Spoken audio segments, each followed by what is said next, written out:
പശ്ചിമേഷ്യയിൽ വീണ്ടും ഇറാനും ഇസ്രായേലും അമേരിക്കയും യമനും തമ്മിലുള്ള ഭീകരമായ യുദ്ധ സാഹചര്യം നിലനിൽക്കെ നിർണായക ലക്ഷ്യങ്ങളുമായി ട്രംപ് മുന്നോട്ട് തന്നെയെന്ന സൂചനകളാണ് പുറത്തുവരുന്നത്.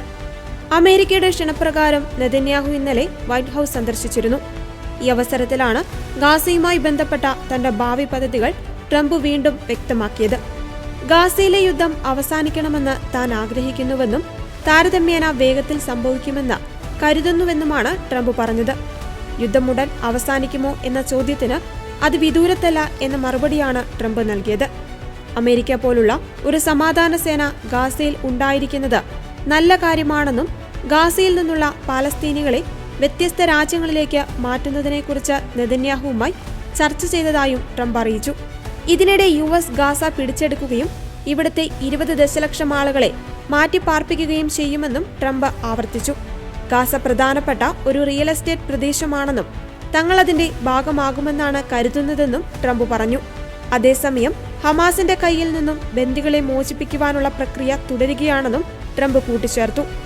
എല്ലാ ബന്ദികളെയും മോചിപ്പിക്കുവാൻ ഞങ്ങൾ പ്രതിജ്ഞാബദ്ധരാണെന്നും മാത്രമല്ല ഗാസയിലെ ഹമാസിന്റെ ദുഷ്ടത നിറഞ്ഞ സ്വേച്ഛാധിപത്യം ഇല്ലാതാക്കുകയും ഗാസയിലെ ജനങ്ങൾക്ക് അവർക്ക് ഇഷ്ടമുള്ളിടത്തേക്ക് പോകുവാൻ അവരെ പ്രാപ്തരാക്കുകയും ചെയ്യുന്ന നടപടികൾ ആരംഭിച്ചിട്ടുണ്ടെന്നും നെതന്യാഹു അഭിപ്രായപ്പെട്ടു.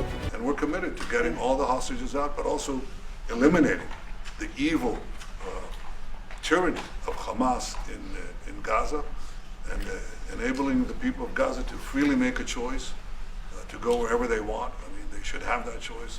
And the president put forward a vision, a bold vision, which we discussed as well, including the countries that might be amenable and are amenable to accepting Palestinians of their free choice if they choose to go there. And I think that's the second thing that we discussed. But the hostages came right on top.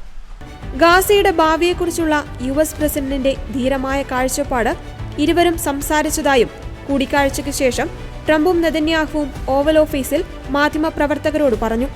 2023 October 7 ഹമാസിന്റെ നേതൃത്വത്തിലുള്ള തീവ്രവാദികൾ തെക്കൻ ഇസ്രായേലിനെ ആക്രമിച്ച് 1200ഓളം പേർ കൊല്ലപ്പെടുകയും 251 പേരെ ബന്ദികളാക്കുകയും ചെയ്തതിനെ തുടർന്നാണ് ഇസ്രായേൽ യുദ്ധം ആരംഭിച്ചത്.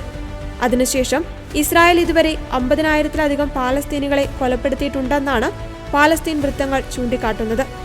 ഇസ്രായേൽ ഹമാസ് യുദ്ധം നിലനിൽക്കെ ആണവ ആയുധങ്ങളുമായി ഇറാനും കളത്തിലിറങ്ങുവാനുള്ള സാധ്യത US തള്ളിക്കളഞ്ഞിട്ടില്ല. ട്രംപിന്റെ മുന്നറിയിപ്പിന് പിന്നാലെ ഭൂഗർഭ മിസൈൽ ശേഖരത്തിന്റെ വീഡിയോയും ഇറാൻ പങ്കുവച്ചിരുന്നു. അതേസമയം ഇറാനുമായി പരോക്ഷമായ ആണവ ചർച്ചകൾ നടത്തുവാൻ ട്രംപ് ഒരുങ്ങുന്നു എന്ന വാർത്തകളും പുറത്തുവരുന്നുണ്ട്.